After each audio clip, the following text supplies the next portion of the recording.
অপ্রয়োজনীয় কথাবার্তা কাজগুলো এগুলো আসলে শরীয়তে নিষেধ করা হয়েছে। আল্লাহ তাআলা বলেছেন আল্লাযীনা আনিল লাগwi মু'রিদুন, অনর্থক, যেটা দ্বারা শরীয়তের কোনো ফায়দা হবে না, দ্বীনের কোনো ফায়দা হবে না, পরকারেও কোনো ফায়দা হবে না, এই ধরনের চিন্তা চেতনা কথাবার্তা কাজ এগুলো না করাটা উচিত।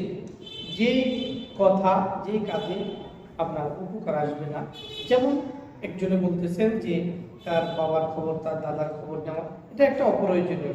হ্যাঁ, যদি এটা আপনার কোনো উদ্দেশ্য থাকে, যেমন এই তার ব্যাকগ্রাউন্ডটা জানা, কারণ প্রত্যেকটা মানুষের একটা চিন্তা চেতনা থাকে। একটা ছেলে থাকলে তার ব্যাপারে একটু জানতে চায়, তার বংশ পরিচয় জানতে চায়, সেটা ভিন্ন।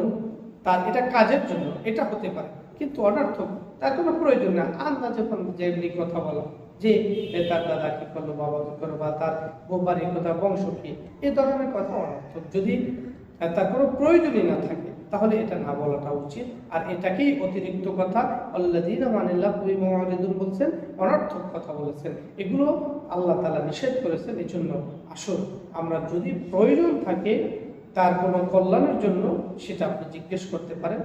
আর যদি এমন হয় যে তার কোনো প্রয়োজন নাই, অযথা মানে কোনো কথা নাই, একটা কথা জিজ্ঞেস করলাম, তাহলে এগুলো কথা থেকে আমরা বিরত থাকবো ইনশাআল্লাহ।